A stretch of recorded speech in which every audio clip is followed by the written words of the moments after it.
Bonjour à toutes, bonjour à tous. Merci d'être avec nous dans cette salle et en ligne pour cette troisième journée de NIF Extended. Cet après-midi, qui est intitulée Story Worlds, est une série de 3 conférences autour du storytelling, des représentations de l'imaginaire et de la narration.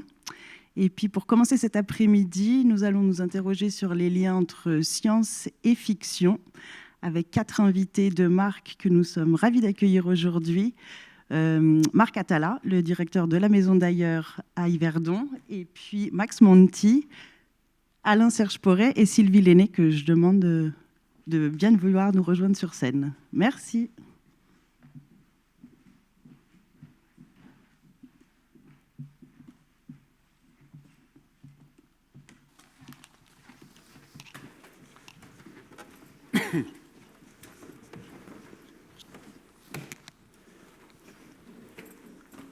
Voilà, bonjour à tout le monde.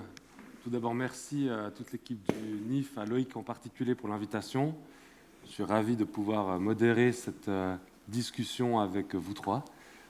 On a quasiment fait l'intégralité de cette discussion à midi. Donc on va essayer de faire aussi bien, voire mieux maintenant. Pour commencer peut-être, et avant de rentrer dans le vif du sujet, puisque c'est un sujet relativement vaste, les liens entre science et fiction, en particulier à travers la question de la science-fiction, je demande à chacun d'entre vous de se présenter en quelques minutes ou en quelques phrases pour que le public puisse un peu cerner vos fonctions respectives, vu que c'est un mot que tu n'aimes pas trop, Sylvie, dans cette discussion. Peut-être que je commence par Max, qui est à ma gauche. Merci Marc. Bonjour à tout le monde. Donc, mon nom est Max Monti.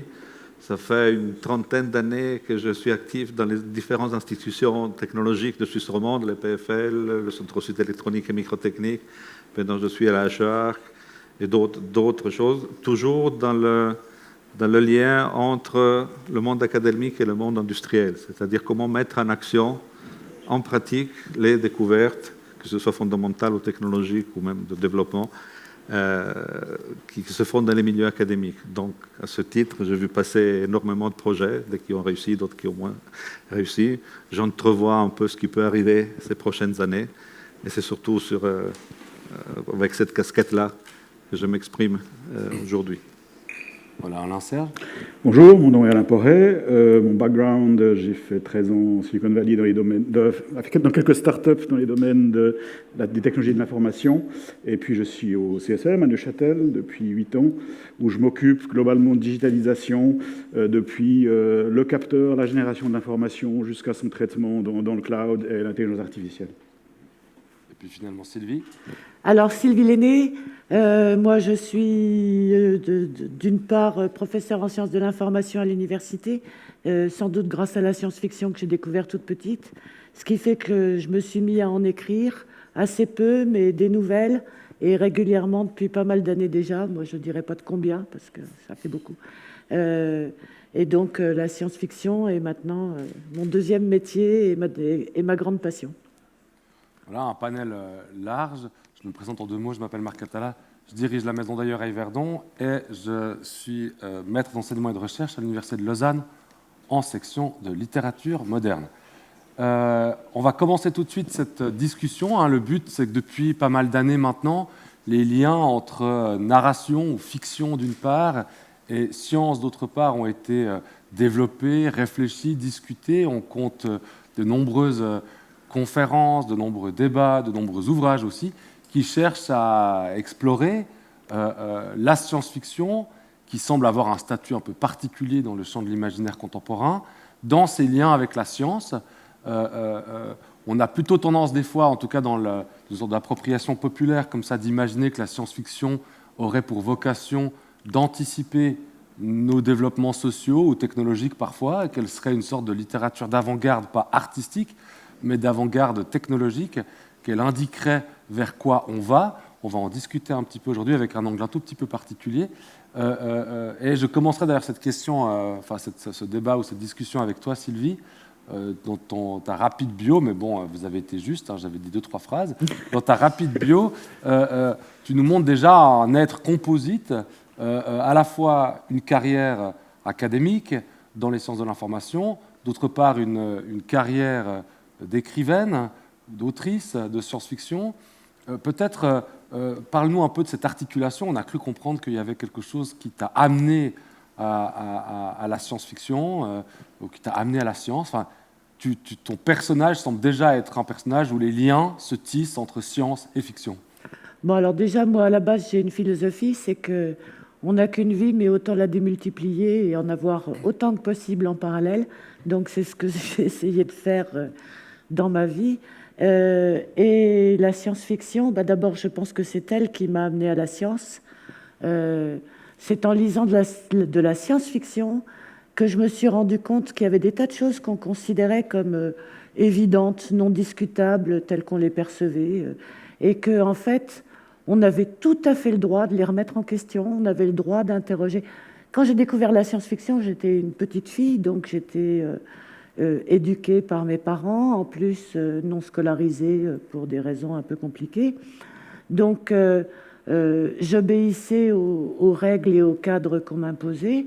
Et tout d'un coup, la science-fiction m'a offert un espace de liberté extraordinaire dans lequel toutes les règles habituelles, on avait le droit de les remettre en question et de se dire, mais non, on pourrait faire autrement, on pourrait envisager les choses autrement. Et ce goût-là, il ne m'a jamais quitté. Et je suis persuadée que c'est ce goût-là qui m'a donné envie de faire de la recherche, parce que je m'imaginais naïvement, et je ne sais pas si on va partager le même constat ici, je m'imaginais naïvement qu'être chercheur, c'était pouvoir tout remettre en question et expérimenter des idées, des théories, des modèles en toute liberté. Je n'ai pas pu le faire autant que je le souhaitais dans la recherche et j'ai replongé vers la science-fiction pour en faire un terrain de jeu extraordinaire parce qu'il n'y a pas de limite à ce qu'on peut écrire. La seule limite, c'est notre imaginaire. Et par rapport à la science, pour moi, la science-fiction est quand même un des seuls espaces où on peut essayer d'incarner dans des vies humaines, dans des constructions, dans des modèles de société, des théories un peu abstraites. Qu'est-ce que ça change dans des vies réelles ? Tu parles de liberté, donc cette idée que la fiction serait un espace de liberté, un espace à expérimenter, alors soit évidemment de la part de l'auteur lui-même qui peut se permettre d'expérimenter et de jouer sur les paramètres quelque part de son univers. Je pense que c'est aussi une impression qui est ressentie par beaucoup de lecteurs ou de spectateurs, hein, de plonger dans un univers dans lequel des éléments sont bouleversés, transformés, avec lesquels on a joué. Tu parlais même de la notion de jeu. Est-ce que... tu disais tout à l'heure justement que cette espèce de soif de liberté ou cette découverte de la liberté à travers la science-fiction, ça t'a conduit à la science. Pourquoi la science ? Ça aurait pu te conduire finalement, j'ose espérer que dans le monde d'aujourd'hui, il y a plein d'autres espaces de liberté qu'on puisse exercer ou complètement sa liberté ou pas. Toi, tu es allé dans les sciences de l'information. Est-ce qu'il y a un lien direct avec les lectures que tu as pu faire en étant enfant ou adolescente ou pas spécialement ? D'abord, je ne suis pas partie tout de suite vers les sciences de l'information. Je suis partie vers l'informatique au départ. Et l'informatique, à l'époque où moi j'y suis rentrée, on n'avait pas d'ordinateur personnel. Hein, je ne parle même pas des smartphones. Moi, j'ai découvert l'informatique à une époque où on avait des cartes perforées. Hein. Donc, l'informatique était vraiment quelque chose qui était en devenir et dont on commençait à percevoir... peut-être pas tout ce que ça changerait dans nos vies, mais on sentait que derrière, il y avait des potentialités énormes. Donc, c'était extrêmement excitant à cette époque-là de plonger là-dedans. L'informatique, c'était un sujet qui était réservé à une petite caste restreinte.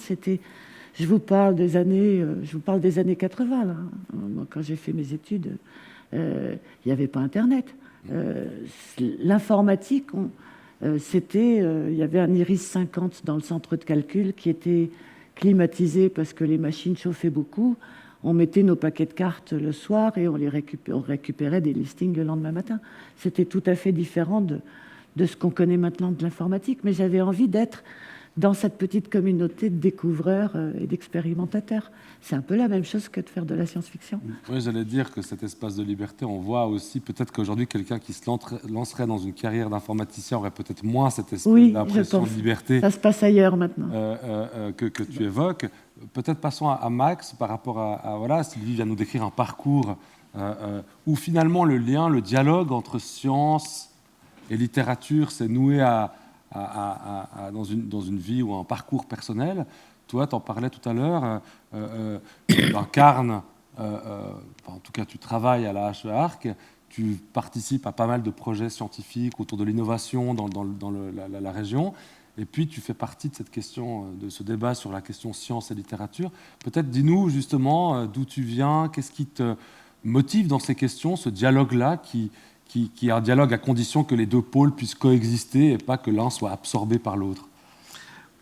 Ben, moi, j'étais toujours attiré par les raisonnements scientifiques, mais je me suis vite rendu compte que pour la recherche, il y a quand même une quête, un questionnement. Et c'est clair que le milieu de la culture et de l'art, un artiste est un chercheur aussi. Finalement, il y a des mécanismes très similaires entre la recherche artistique, littérature ou autre art, et la recherche scientifique. Et donc, je porte aussi un peu cette idée que ces deux mondes devraient se parler plus. Souvent, il n'y a pas que ces deux-là, mais souvent, chaque milieu est quand même assez replié sur lui-même. Et donc, le fait de faire des croisements entre les différents mondes, ça peut être très fertile. D'autant plus qu'il y a quand même des mécanismes, qu'on verra peut-être au cours de ce débat, des mécanismes qui sont assez similaires. Il y a une chose, je voudrais rebondir sur ce qu'a dit Sylvie. Nous, comme scientifiques, j'envie beaucoup cet espace de liberté parce que théoriquement, un scientifique pourrait être libre de lancer des recherches, tout ça. Personne ne l'empêche de penser à de nouvelles théories, mais il y a quand même des contraintes financières déjà. Ça coûte beaucoup plus cher de monter un projet scientifique avec des équipements et tout que d'écrire un texte où on lit. Donc on a beaucoup plus de liberté pratique. Comme ça, et après, c'est vrai que dans le monde de la science, comme dans beaucoup de milieux, il y a quand même il faut faire une carrière scientifique, il faut publier, il faut être reconnu par ses pairs, on ne peut pas faire n'importe quoi, il y a quand même des règles, une culture scientifique qui est parfois qui peut enfermer un peu. Et aussi donc le fait de pouvoir s'ouvrir à ces mondes de la narration, est quand même quelque chose, une bouffée d'air. Je pense, j'appelle de tous mes voeux un grand dialogue entre ces deux mondes, surtout qu'ici dans la région de Neuchâtel, on a des pôles scientifiques d'une grande qualité, enfin en Suisse romande, en Suisse en général, et aussi autour du NIF et du monde de l'audiovisuel, on a quand même deux perles importantes. Et je pense que l'idée, c'est quand même de voir ce qu'on peut faire aussi pour faire parler ces deux pôles. Et puis je suis très, très optimiste dans ce qui peut en sortir. Mais par rapport à cette question, enfin, ces éléments que tu abordes, une question qu'on pourrait se poser, c'est qu'on oppose dans les concepts, en narration d'une part, science d'autre part. Alors avant de passer la parole à Alain, toi justement, cette complémentarité entre d'une part la recherche scientifique, avec tout ce qu'elle implique de déposer un projet, d'avancer quelque part dans cette espèce de quête. Il faut voir ce qu'il y a au bout de la quête, d'ailleurs. Et puis la narration, qui est aussi une certaine forme de quête. Enfin, tout le public du NIF sait bien que quand on voit un film, il y a une sorte de recherche. On est tendu vers la fin du film. Et tout est construit, que cette fin soit absurde ou qu'elle soit un happy end standard, ce qui n'est peut-être pas les films les plus classiques au NIF. Cette espèce de dualité entre narration et science, comment tu la vois? En quoi elle est pour toi, justement, à être perçu comme optimiste dans son développement? Bon, déjà, à mon avis, ce n'est pas vraiment une dualité, parce qu'autant un artiste est un chercheur aussi, autant un chercheur se doit aujourd'hui d'être un narrateur, dans le sens que on nous fait croire toujours que voilà, on a fait telle expérience, je suis parti de telles hypothèses, et puis j'ai construit mon expérience et tout ça. En réalité, ce n'est pas moi qui le dis, il y a des études aussi là-dessus. Le récit de la recherche se construit très souvent a posteriori. On tombe sur un résultat, l'expérience marche bien, on arrive à un résultat, waouh, c'est génial. Et au moment où on se doit publier dans la littérature, dans ce qu'on appelle la littérature scientifique, donc on construit un récit de son expérience a posteriori, et on fait du storytelling aujourd'hui pour vendre un bon projet de recherche. Et pour avoir les fonds, il faut voir du storytelling et raconter ses recherches. Donc on n'est déjà pas si loin. Les motivations et les mécanismes ne sont peut-être pas les mêmes. Mais le problème, c'est que les scientifiques sont souvent des mauvais storytellers, parce que c'est un métier quand même de raconter des histoires. Et donc peut-être un des axes intéressants, c'est que on peut peut-être mieux valoriser à la fois les travaux scientifiques, voire aussi nourrir la narration, en apprenant mieux les métiers de chacun. Donc on n'est pas si loin finalement, c'est une question, on n'est pas dans des univers si différents, on construit les deux des imaginaires. C'est ça, la science invente des imaginaires, certains des imaginaires peut-être commerciaux ou économiques ou de société, il faut l'espérer, ou de résolution de problèmes, et puis la narration construit des imaginaires aussi. Je ne pense pas qu'on est si loin.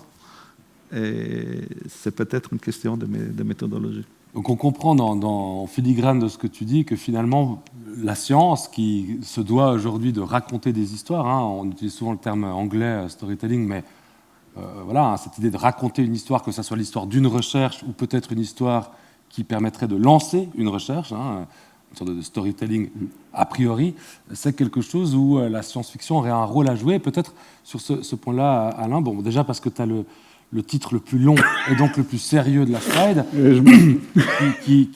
voilà, où on est vraiment dans une démarche très, très précise par rapport au système. Toi, cette idée de storytelling, on en a pas mal parlé aussi à midi, mais tu disais justement que la science-fiction, ou que la science plutôt, dans sa capacité à se raconter ou à raconter des histoires, elle emprunte beaucoup à la science-fiction.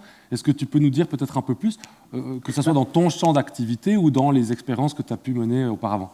Alors moi, je suis le technologue de l'étape, donc c'est peut-être une différence entre la technologie et la science. La technologie, c'est beaucoup plus proche de l'applicatif, quelque part, et le technologue, il fait de la science-fiction parce qu'il doit inventer une technologie qui n'existe pas, quelque chose, donc il doit inventer une nouvelle utilisation de ce que la science lui a apporté pour quelque chose de nouveau. Donc il doit quelque part se projeter, il doit inventer des choses, il doit être libre, idéalement. Et bien sûr, comme Max le disait, c'est une difficulté parce qu'aujourd'hui, que ce soit la technologie ou la science, en général, la technologie pointue, elle demande des moyens considérables, donc il y a beaucoup de contraintes qui limitent ça. Mais dans mon rôle au CSEM, une des problématiques auxquelles on est régulièrement confronté, c'est comment sortir de ce carcan, finalement, et puis rêver, et puis imaginer plus loin, indépendamment de ce qu'on fait aujourd'hui, de ce qui existe aujourd'hui. Et c'est difficile, parce qu'on a deux rôles. Quand on est en train d'exécuter, de créer ces technologies, eh bien, on est dans la réalité d'un processus d'ingénieur. Mais quand on doit essayer de trouver des nouvelles technologies, là, on doit rentrer dans ce mode de rêver, d'imaginer, d'être libre. Et là, c'est des démarches qu'on a déjà eues plusieurs fois et qu'on devrait faire plus au CSEM, c'est d'essayer de demander à des artistes, à d'autres personnes à l'extérieur, de dire « mais qu'est-ce que vous rêvez ? Qu'est-ce que vous imaginez pour le futur ?» Parce que parfois, le problème de l'ingénieur, technologie ingénieur, c'est justement qu'il est trop limité dans ce qu'il fait aujourd'hui et on a un peu de la peine à sortir de ce monde. Donc on a quand même besoin de ça. Et puis finalement, encore une fois, si on fait de la technologie, c'est quand même, on rêve de faire des nouvelles applications, des nouvelles choses. Pour la plupart, je pense, de mes collègues, la science-fiction, à la base, c'est quand même une motivation, c'est de voir toutes ces possibilités de choses positives et certaines fois négatives, malheureusement, de technologies positives et négatives qu'on peut inventer pour transformer le monde. Donc, Max veut réagir depuis 5 minutes. J'aimerais rebondir et puis relancer la balle à Sylvie. À mon avis, rêver de manière constructive et construite et efficace, c'est un métier. Chacun, évidemment, je l'espère, chacun de nous rêve, mais rêver de manière cohérente pour construire un récit projeté est un métier. On ne peut pas dire « Ah, moi, je suis ingénieur, je suis capable de rêver, je vais vous faire un truc super... » Autant qu'un écrivain, peut-être qu'on n'est pas les détails de la mécanique quantique. Mais Sylvie, est-ce bien vrai? Est-ce que tu confirmes que rêver est un métier? Écrire est sûrement un métier. Rêver, non, je pense qu'on en a tous plus ou moins la capacité. Après, on a plus ou moins de plaisir à rêver. Mais écrire, c'est vraiment rêver avec cohérence, c'est le terme que tu employais. Il est très important, c'est-à-dire que la seule raison, je pense, qui fait que le lecteur trouve du plaisir à lire un récit c'est vrai pour la science-fiction, mais pour d'autres formes de littérature, il faut qu'il rentre dedans. Et pour qu'il rentre dedans, il faut qu'il y croit. Et pour qu'il y croit, il faut qu'à aucun moment le récit ne lui tombe des mains parce qu'il se dit là, ça devient n'importe quoi. Quand on commence à se dire là, c'est du grand n'importe quoi, on décroche. Que ce soit face à un film ou à un livre, ça marche pareil. Et pour réussir à harponner et garder le lecteur ou le spectateur dans un récit qui relève de la fiction, qui ne raconte pas notre vraie vie, eh bien, il faut une totale cohérence dans tous les aspects de ce qu'on raconte, ce qui est un vrai travail, qui est quelque chose de très complexe à faire. Mais c'est intéressant, moi je rebondis là-dessus, ça me fait réfléchir, parce que rêver dans la cohérence, c'est aussi finalement un peu mon job quelque part. C'est-à-dire qu'on doit être capable de se projeter dans le futur, alors peut-être pas aussi loin, hein, à quelques années versus 50 ans ou que sais-je, mais on doit se projeter dans le futur et on doit le faire de manière cohérente finalement à ce qui est en résultat. On ne peut pas juste rêver, donc très vite on doit retomber sur Terre également. C'est une espèce de petit saut comme ça qui est vers l'avant. Mais la manière dont toi tu rêves vers le futur, je pense que c'est plus sous l'angle de la prospective. Et alors, la prospective, en général, c'est essayer d'extrapoler à partir des tendances actuelles, sur un horizon proche de l'ordre de 5 ans, comment les usages vont se transformer. Mais en gros, on suit des courbes dont on a déjà la pente et le démarrage et l'allure générale. Or, ça ne se passe pas comme ça dans un monde qui change tout le temps. Au début du traitement de texte, il y avait des tas d'études qui étaient faites sur la bureautique, le travail administratif, et les premières études qu'on a faites sur le traitement de texte ont raisonné sur le principe que ce seraient des secrétaires qui travailleraient avec le traitement de texte. Et on a essayé de réfléchir dans un premier temps à la manière dont elles allaient s'approprier ces outils. On n'a jamais pensé que c'est la fonction même d'appui administratif qui allait être complètement transformée, que maintenant, tout administrateur au plus haut niveau qu'il soit, je suis sûr que vous tapez vous-même directement sur vos ordinateurs. Vous ne dictez pas des secrétaires qui seraient en train de taper. Donc, à un moment donné, il y a des ruptures. Et pour prévoir ces ruptures, il faut décrocher un peu de la réalité et débrider son imaginaire. Mais je dirais que c'est la même chose dans le domaine technico-scientifique, dans le sens que la majorité du temps, on fait ces petits sauts en avant, et puis il y a des disruptions tout d'un coup. Oui. Il y a des choses qui sortent, des gens qui sont des visionnaires, qui partent dans des directions, et puis peut-être ça prend 20 ans pour qu'elles soient réelles, mais il y a aussi ces sauts. Mais un mot que tu as évoqué tout à l'heure, Sylvie, que je trouve intéressant, c'est que, et on en a tous fait l'expérience dans un film, dans un roman ou autre, c'est que face à ces modélisation, disons, de discours, ça fonctionne parce qu'on y croit.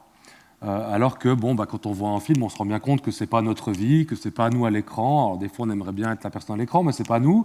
Et malgré le fait que ce ne soit pas nous, malgré le fait que ce ne soit pas notre monde, si on prend l'exemple de la science-fiction, par exemple, on est capable d'y croire, alors, suivant le talent du réalisateur ou de l'auteur, mais on est capable d'y croire et de faire comme si cette configuration, cette modélisation, c'était notre vie. Et c'est ce qui fait qu'on peut éprouver des émotions, on peut pleurer, rire, être angoissé ou autre. Cette notion de croyance, elle semble... Vous voyez qu'il y a un problème, c'est que tout le monde est d'accord. Donc il faut bien qu'il y ait un type qui joue le rôle du type qui n'est pas d'accord.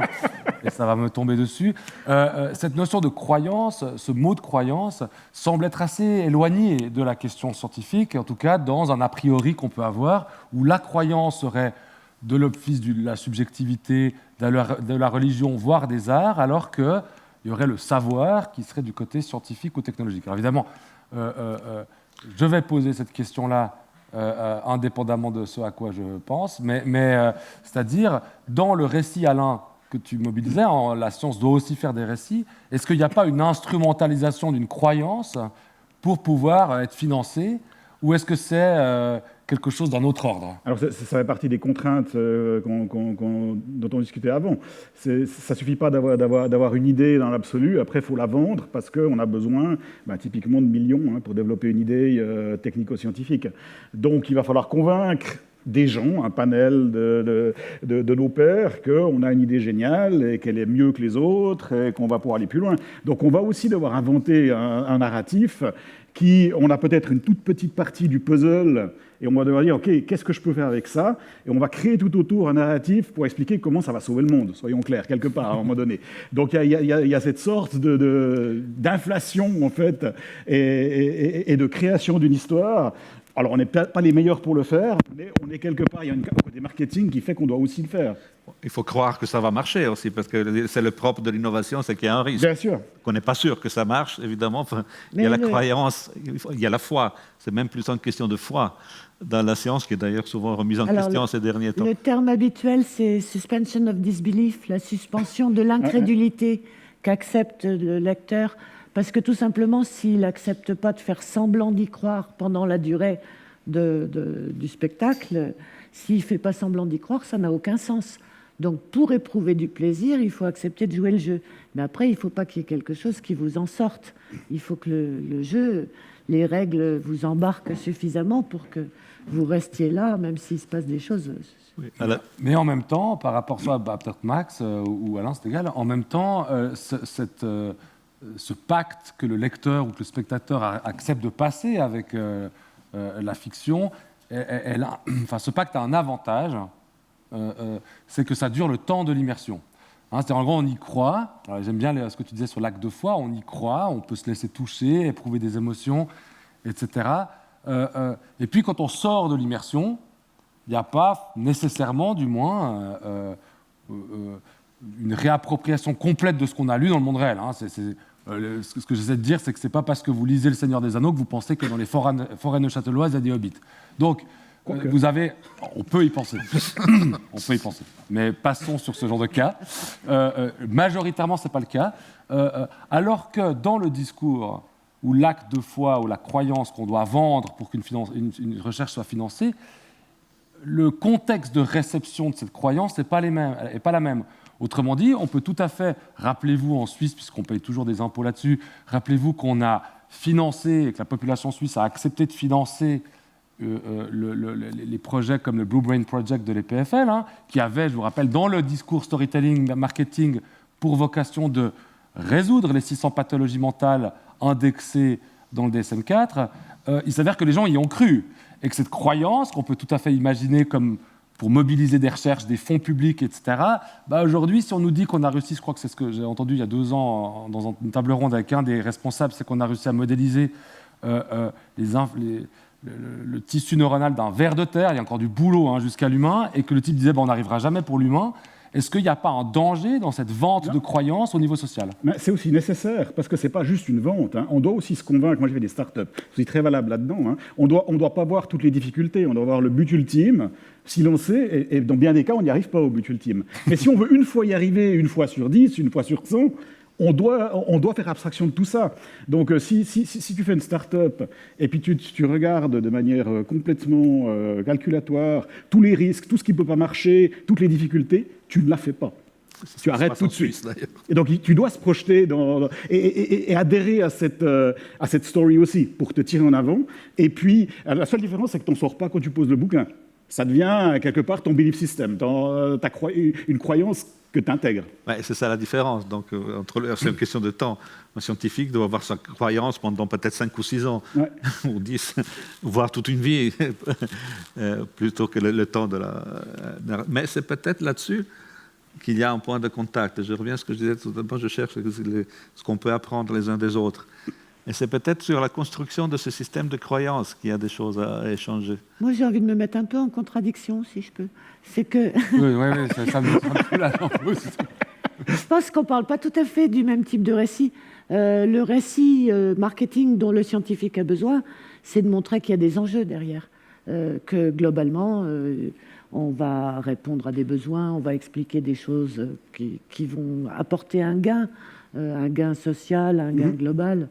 Mais écrire quand on est un narrateur ou un auteur, c'est pas la même chose. Ah, c'est pas la même écriture. C'est pas du tout des enjeux qu'on parle. C'est des trajectoires individuelles. On analyse des sociétés, des relations qui se construisent, des rapports humains, des relations sociales. mais on n'est pas du tout sur la question des enjeux. Cependant, à très court terme, les meilleurs pitchers, c'est ceux qui arrivent à faire une jolie histoire, à s'intégrer dans l'histoire, à expliquer que tout jeune, ils ont voulu faire ça, qu'ils ont rencontré X, Y, et puis c'est là qu'on se fait embobiner. Mais savoir pitcher un récit, c'est pas pareil qu'écrire un récit. C'est à très très petite échelle.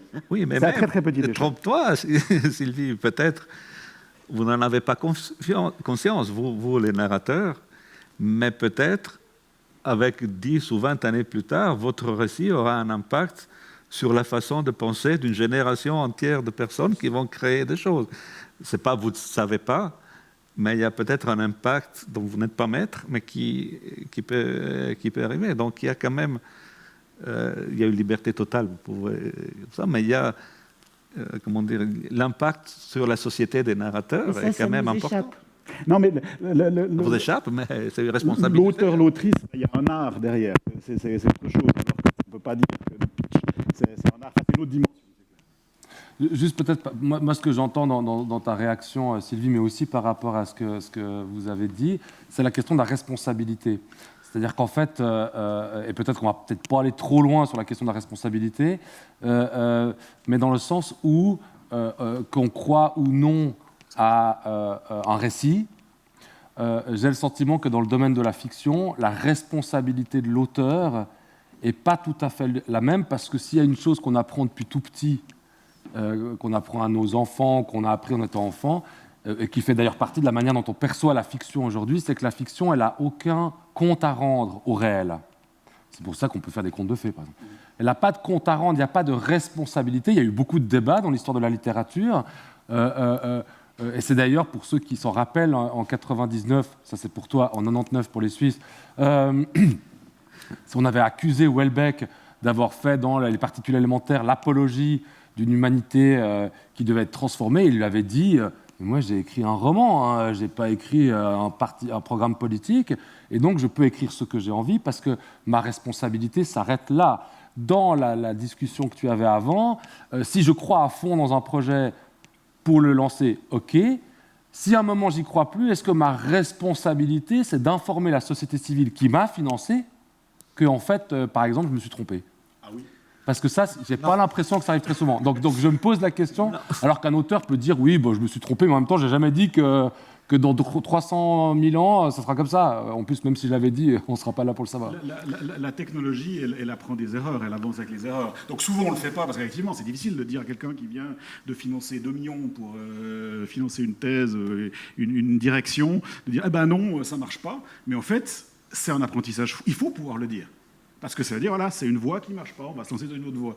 Donc oui, éthiquement, on doit le faire. Est-ce qu'on le fait toujours aussi clairement? Peut-être pas. Je te rappelle qu'il y a toute une polémique actuellement autour de Blanche-Neige. Hein, oui, pareil. Qui n'était pas consentante pour le baiser du prince. C'est vrai. Donc, est-ce que l'auteur de Blanche-Neige avait une responsabilité? Alors, à mon avis, ce n'est pas une question de responsabilité, mais il faut une conscience d'un impact. Je pense que quoi qu'on fasse, que ce soit... tu disais, Sylvie, que ça échappe, les conséquences que ça peut avoir 10 ans plus tard, ça échappe complètement à l'écrivain, mais aux scientifiques aussi. C'est exactement la même chose. On dit, il y a un dicton en science qui dit qu'on surestime toujours l'impact d'une technologie à court terme, parce qu'on pense, ouais, super, génial, on va conquérir le marché, ça va être... Et puis c'est un flop total. Par contre, on sous-estime l'impact à long terme. C'est-à-dire que 10 ans ou 20 ans plus tard, on se rend compte, ah oui, quand même que ce truc a transformé la société. Donc même le scientifique, sauf si dans des cas vraiment très précis, intentionnels, mais globalement c'est difficile, puisqu'il est tellement difficile de prévoir l'impact, la responsabilité est quand même une notion assez délicate. Cependant, je pense qu'il faut être conscient que quoi qu'on fasse, on a un impact. Alors, on ne va pas trop aller là-dedans, déjà parce qu'il y a plein de gens qui sont venus pour le titre de cette conférence. Oui, et voilà. Mais peut-être juste pour conclure cet aspect-là, parce que ça pourrait donner matière à débat, alors, que ce soit pour vous, pour nous, c'est qu'on peut se poser la question de finalement, rappelez-vous, dans les années 90, par exemple, on avait découvert chez 2 enfants en Angleterre qui avaient mis un nouveau-né sur des rails de chemin de fer, que chez eux, parents absents, il y avait des cassettes VHS, rappelez-vous, de Chucky, la poupée. et qu'on avait incriminé les films d'horreur d'être responsables de la violence. J'ai l'impression que la question que tu abordes, Max, avec laquelle je ne suis pas trop en désaccord, mais c'est mon rôle aujourd'hui, c'est d'incriminer la fiction, et donc de l'autre côté, donc la responsabilité, de l'autre côté, ce qu'il y a de l'autre côté, c'est la censure. C'est-à-dire que si on doit imaginer qu'un certain type de récit peut provoquer alors des aspects positifs, nouveau modèle social, ça va, mais il y a aussi des aspects négatifs. Et on arrive depuis Platon. Je vous rappelle que la raison pour laquelle Platon demande aux poètes de ne pas être dans la cité, c'est parce qu'ils n'ont qu'une raison d'y être, c'est qu'ils doivent propager l'idéologie principale de la République. Alors eux peuvent rester, c'est les autres qui doivent partir. Et c'est pour ça que pendant très longtemps, on a essayé de faire en sorte que la fiction n'ait pas de lien, de compte à rendre au réel, avec l'idée évidemment que dans la formation d'un individu, depuis l'enfance jusqu'à l'âge adulte, on lui apprenne à décrypter, c'est le propos de Don Quichotte, c'est le propos de Madame Bovary. C'est pas parce que c'est dans une fiction que ça sera dans le monde réel. Donc je pense qu'on pourrait prolonger cette discussion longtemps, parce qu'on arriverait sur la question de quelle est la responsabilité d'un auteur, ce qui est à mon avis un tout petit peu différent, parce qu'on peut vouloir créer des liens, mais c'est un peu différent avec la responsabilité d'un scientifique ou d'un technologue, comme tu l'appelais tout à l'heure. Je ne pense pas qu'on puisse faire équivaloir ces responsabilités, parce que les pratiques ne sont pas les mêmes. Alors par contre, qu'il y ait des questions de l'imaginaire, puisque c'est un mot que tu as évoqué avant, et qui me paraît plus proche du titre, je propose que... Oui. Mais vas-y, parce que je sens que tu as envie de dire un truc. Pas du tout. Non, oui, c'est-à-dire la question de la responsabilité, c'est un autre débat, en effet, mais prenons le bon, tournons ça. Disons, quelle est l'influence positive qu'on peut avoir. Tu disais à table tout à l'heure, il n'y a jamais eu autant de récits autour des questions écologiques. Voilà, et ça, donc là, on revient sur le titre, c'est très bien, puisque une des questions qui était posée par le débat, c'est qu'on a souvent évoqué le fait que la science-fiction pouvait contribuer à l'imaginaire des scientifiques, bon, évidemment de tout le monde, mais en particulier des scientifiques. On peut vouloir réaliser dans le monde réel ce qu'on a pu voir. Alors, pour les littéraires, c'est bizarre, parce que dès qu'on veut réaliser ce qu'on voit dans la fiction dans le monde réel, il y a un problème. Mais là, la question qu'on se posait, c'était dans l'autre sens. Et pour ce faire, je vais te poser la question, Sylvie. Tu as en plus un double parcours, un double intérêt. Pour toi, dans la fiction, dans la science-fiction en particulier, quel est le rôle de la science ou des technologies ? J'ai envie de répondre plein de choses. Je vais essayer de pas partir dans tous les sens. La science, elle aide à créer un effet de réel. La première manière de s'en servir, c'est d'avoir des bases à peu près sérieuses. Ça évite déjà de faire des grosses bourdes. Dès qu'on fait une grosse bourde, on perd les lecteurs qui connaissent bien le sujet. On arrive à pardonner à Star Wars que les vaisseaux fassent plein de bruit dans l'espace, mais je pense qu'il y a certains scientifiques que ça fait décrocher. Donc, évitons déjà de perdre ceux qui connaissent quelque chose, et ça peut être aussi un plaisir pour ceux qui connaissent mal un sujet de grappiller des petits fragments d'informations, du vocabulaire. C'est plaisant de la découverte, c'est toujours plaisant. Mais après, on peut se servir autrement de la science. On peut se servir des hypothèses les plus folles, les plus en pointe, qui sont très expérimentales, et pour jouer avec. Moi, ce que je trouve passionnant dans la science-fiction, et j'ai réussi à le caser, même si ce n'était pas ta question, mais ça s'enchaîne assez bien, c'est que... il y a plusieurs manières de vivre nos vies. On est en ce moment dans des périodes difficiles. On a des crises écologiques, on a des problèmes sanitaires, on a des problèmes de toutes sortes. Si on est face à ces difficultés avec une attitude passive et fataliste, le monde est comme il est, ma pauvre dame, c'est bien malheureux, mais on ne peut pas y faire grand-chose. Si de manière générale, devant l'existence, on est dans une posture où on subit, je pense que c'est terrible à vivre. Alors que la science-fiction nous fait travailler une manière d'envisager le monde qu'on construit, dans laquelle on peut se raconter l'histoire avec ses hypothèses, ses modèles. Et puis, si on joue avec les idées, c'est la première étape pour les incarner dans la vraie vie. Si on ne joue pas avec des idées, on subit. La science aussi, hein. On trouvera bien des remèdes au cancer, je ne sais mais pas. voilà, On résoudra les problèmes. C'est le même imaginaire qui nous met en branle et qui nous permet de... Donc, si je te comprends bien, on est dans cette idée que la science-fiction, et peut-être par extension la littérature, en tout cas ça rejoint certaines théories littéraires, c'est une sorte d'outil, mais à prendre entre guillemets, une sorte d'outil symbolique, développé par l'être humain par ailleurs, pour être capable de changer de point de vue et donc d'envisager des alternatives. Exactement. Et ça ne veut pas dire qu'on va incarner cette alternative telle qu'elle dans le réel. C'est comme on lit plein d'histoires d'amour, c'est rare qu'on vive exactement ça. Tant mieux souvent. Par contre, le fait d'imaginer qu'il existe plein d'histoires d'amour différentes ou d'histoires de société différentes permet de refuser, récuser la passivité qu'on pourrait tenter parfois d'adopter dans un monde qui laisse une marge de manœuvre quand même relativement limitée aux individus. Est-ce que pour vous, Alain, avant qu'on passe la parole au public, parce que ça va super vite, est-ce que pour toi, Alain et Max, il y a quelque chose justement dans cette idée d'un outil symbolique, indépendamment de son côté pragmatique, de sa capacité à transformer le réel tel qu'il est, est-ce que c'est quelque chose aussi qui vous paraît important dans l'imaginaire scientifique ? Et pourquoi, évidemment ? La question de base pour tout le monde, pour les écrivains comme pour les scientifiques, c'est de dire tiens, on pourrait faire ça. Et c'est ça le moteur, d'imaginer ce qu'on pourrait faire, ce qu'on pourrait projeter. Enfin, comment dire, ça me paraît aller de soi. En même temps, la technologie, elle est transformatrice. Si on crée une nouvelle technologie, c'est pour faire quelque chose différemment, pour soigner le cancer, que sais-je. Il y a quand même toujours un but transformatif, des fois qui n'est pas si positif que ça, mais il y a quand même un but transformatif. En même temps, donc on doit se projeter. Tu dis ça va de soi, mais là, tu vas être contente, Sylvie, je vais le placer. Au niveau épistémologique, ça fait quand même un petit moment.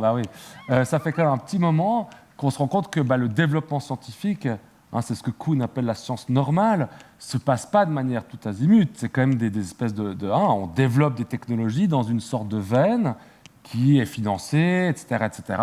Et donc, cette capacité des auteurs de science-fiction en particulier, mais évidemment plus largement, de pouvoir inventer n'importe quel type d'histoire, même s'il y a des phénomènes de mode éditoriaux en particulier, est-ce que c'est quelque chose qu'on trouve vraiment de manière aussi simple dans la science ? J'ai l'impression que justement, en termes technologiques, on développe quand même dans des mêmes veines, et c'est ce qui fait qu'on appelle innovation quelque chose qui est souvent l'adaptation, peut-être l'extrapolation de ce qui existe déjà.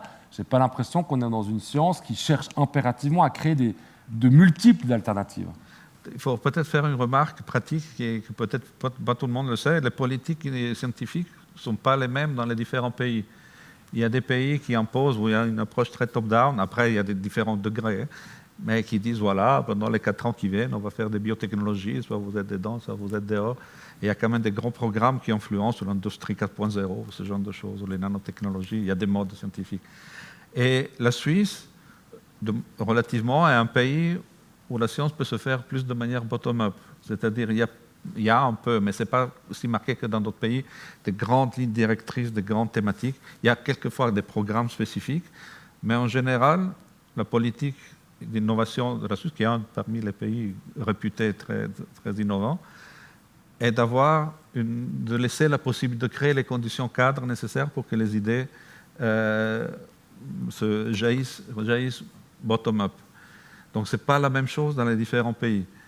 Et puis, je pense que si on veut sortir des chemins battus, c'est possible, mais il est encore plus important d'être un bon narrateur et d'arriver à expliquer, et peut-être à transformer un petit peu, exagérer un petit peu à droite à gauche pour pouvoir lancer son idée. Donc, on ne peut pas être scientifique pur aujourd'hui. On doit aussi être un peu marketeur, on doit aussi créer des networks, discuter avec beaucoup de monde. Donc, ça demandera plus d'efforts, mais c'est possible aussi. Donc vous avez compris, puisque maintenant je vais vous passer la parole, s'il y a des questions dans le public, vous avez compris que la science-fiction est un espace de liberté qui permet de refuser la passivité du monde réel. Vous avez compris que vous vivez dans le meilleur pays du monde, mais ça on le savait déjà, parce que c'est un pays qui effectivement, sur certains aspects scientifiques, laisse une liberté plus grande aux chercheurs. Maintenant, à vous de faire l'exercice de votre liberté en posant des questions à nos intervenants, avec grand plaisir. Y en a-t-il déjà ?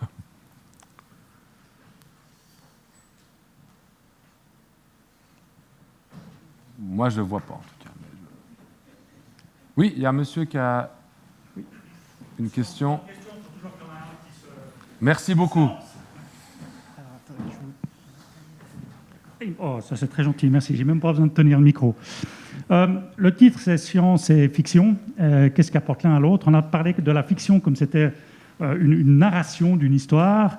Et puis, on a parlé de droit d'auteur, pas de droit d'auteur, mais de censure, de liberté d'expression.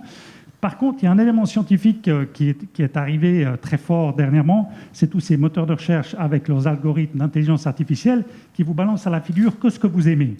Donc, on laisse d'un côté la liberté d'écrire ce qu'on veut comme histoire, des bonnes, des moins bonnes et des mauvaises. Et puis nous, en tant qu'utilisateurs de ces moyens de recherche de belles histoires, on se reprend que celles qui nous intéressent d'après un logiciel d'intelligence artificielle. C'est quand même un service catastrophique, ça. Vous n'êtes pas maître de comment votre livre va évoluer dans les 20 ans d'après. On vous laisse vous exprimer, mais ce n'est même pas un État ou je ne sais pas quoi, une législation qui censure ce que vous écrivez. C'est des moteurs de recherche. Qui c'est qui s'applique à essayer de contrôler tout ce pataquès? Mais alors là, on est en plein dans mon domaine de recherche. Les sciences de l'information, c'est exactement ça. Et c'est une vraie question. C'est terrible, ce que vous dites. Et il y a peu de gens qui s'en soucient, malheureusement. Mais les algorithmes des moteurs de recherche, ils sont brevetés. Leurs spécifications ne sont pas publiques. On sait effectivement que... alors, ce qu'on sait, par exemple, c'est que 98% des personnes qui posent une requête sur Google ne regarde pas au-delà de la première page de réponse. Donc, c'est très stratégiquement important d'apparaître dans la première page. Après, on a toutes les thématiques de référencement. En gros, si on paye, on a beaucoup plus de chances d'être mieux référencé par des processus type SEO ou autre.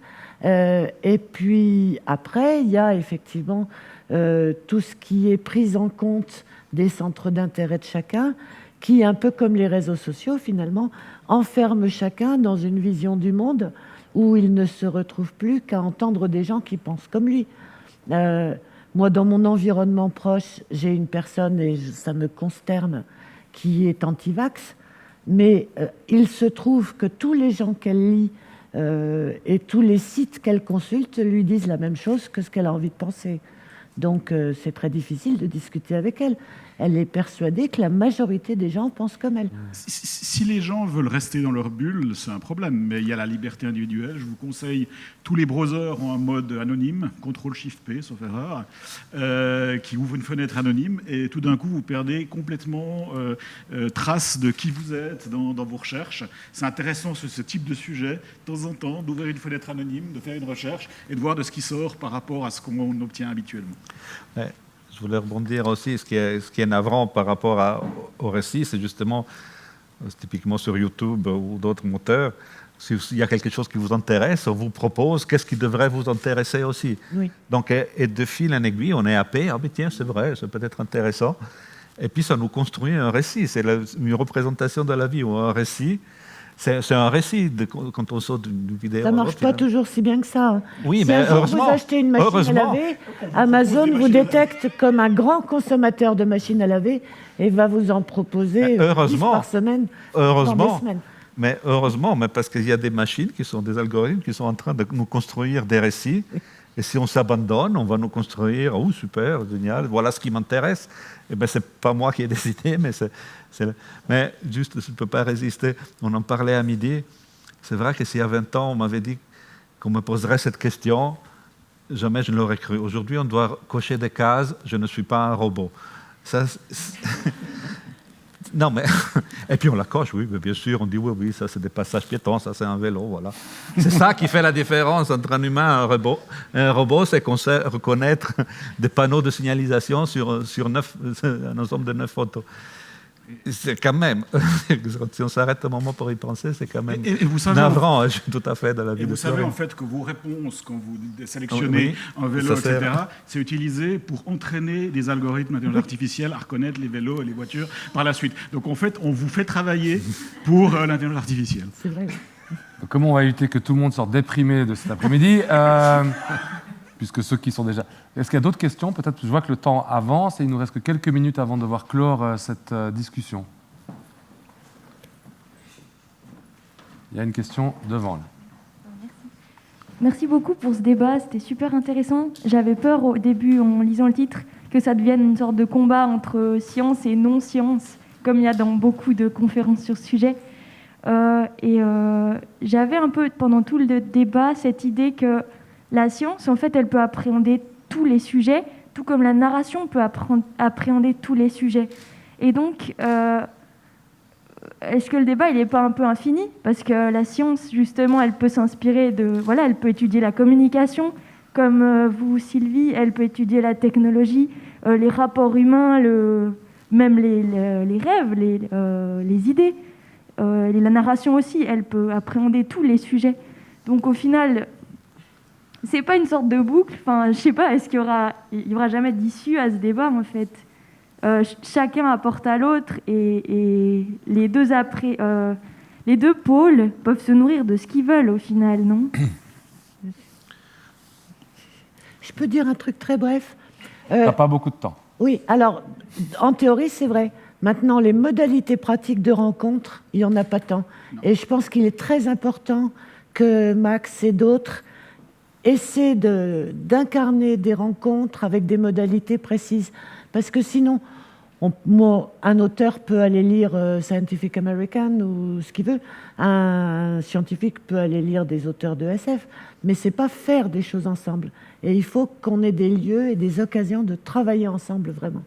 Et puis, juste pour rebondir sur les choses qu'on disait à midi, malheureusement ou heureusement, de quel côté on se trouve, dans le domaine de la narration est plus libre que le domaine de la science, où il y a quand même des contraintes plus fortes, en particulier à cause du financement. Et puis, pour rebondir sur ce que vous dites, bon, déjà, la première chose, c'est que si vous pensez qu'il y avait une opposition, puis que ça s'est avéré que pas être le cas, c'est parce que les interlocuteurs sont bons, hein, déjà. Faut quand même... Voilà. Parce qu'il est assez facile de recréer cette espèce de séparation. Et puis, quand vous posiez votre question, ce que je trouve intéressant, c'est que quand on prend les Grecs, par exemple, il y a toujours un type qui doit parler des Grecs, c'est important. Ils avaient plusieurs modes de dévoilement de la vérité. Hein. C'est-à-dire qu'en fait, pour un Grec, un mythe dévoilait la vérité de manière narrative et imagée, tout comme la science, enfin la philosophie à l'époque, la dévoilait autrement.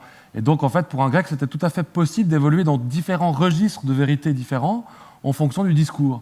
Ce qui est assez surprenant aujourd'hui, c'est qu'on a l'impression que cette ouverture de l'Antiquité, elle s'est restreinte à un mode de dévoilement de la vérité, comme quoi on pense toujours qu'avant ils étaient moins bons que nous, peut-être se poser 2-3 questions, hein.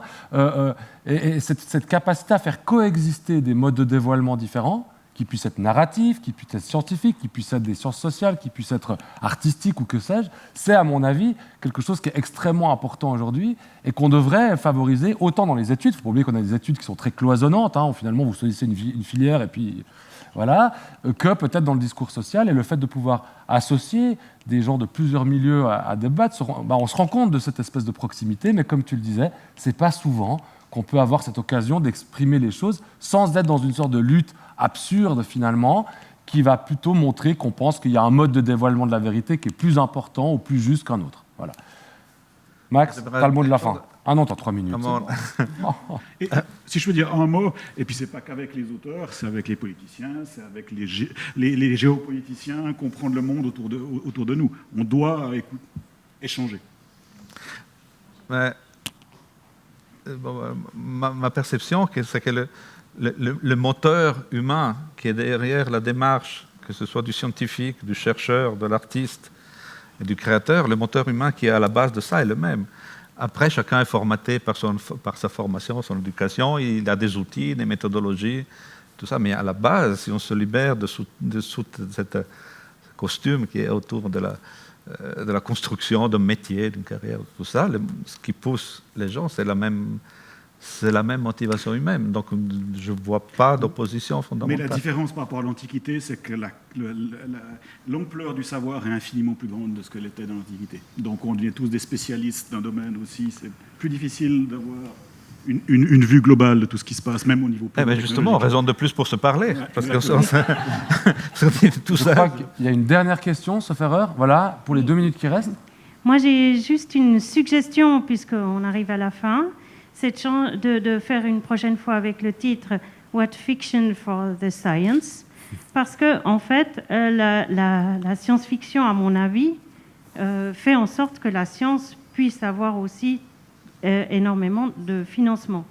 Parce que si le CERN peut tourner, si l'astronomie peut avoir autant de fonds, c'est parce que tout le monde sait qu'il y a des extraterrestres, tout le monde sait qu'il y a des planètes sur lesquelles on peut vivre, sur lesquelles desquelles on peut aller plus que la vitesse de la lumière. Alors que, par exemple, au niveau de la science archéologique, c'est un tout petit peu moins fun et funny, et les financements ne suivent pas. Donc, la prochaine fois, peut-être, What Fiction for the Science, ce serait une bonne idée. Alors c'est une bonne idée pour le NIF. En plus, ils ont un enregistrement de cette conférence, donc ils ne pourront pas dire qu'ils ne savaient pas. Mais vous avez vu qu'on a déjà fait 1 heure sur un seul pan. Si on avait devoir faire l'autre pan, vous soulevez des questions intéressantes, mais je crois qu'on ne pourra pas trop, à part si c'est quelqu'un qui a un mot, enfin peut-être quelques mots. Oui. Voilà. Donc, je pense effectivement que ça soulèverait d'autres questions, d'autres débats, mais qui sont intéressantes aussi sur la fantasmatique. Finalement, c'est plus facile de fantasmer. D'ailleurs, cette phrase que vous avez dite que j'adore, tout le monde sait qu'il y a des extraterrestres alors qu'on n'en a jamais vu. Hein. C'est beaucoup plus drôle d'imaginer qu'il n'y en a pas. Mais moi, si je voulais quand même dire, l'archéologie, peut-être, disons, au moins l'histoire, il y a l'Uchronie qui en parle très très bien. L'Uchronie, c'est les présents ou les passés alternatifs que nous aurions pu vivre si un petit événement très ancien, plus ou moins ancien, s'était produit différemment. C'est les passés ou les présents parallèles aux nôtres. Et en général, ceux qui se livrent à ces exercices-là ont une solide culture historique. On terminera là-dessus. J'aimerais qu'on applaudisse nos participants interlocuteurs. Bravo.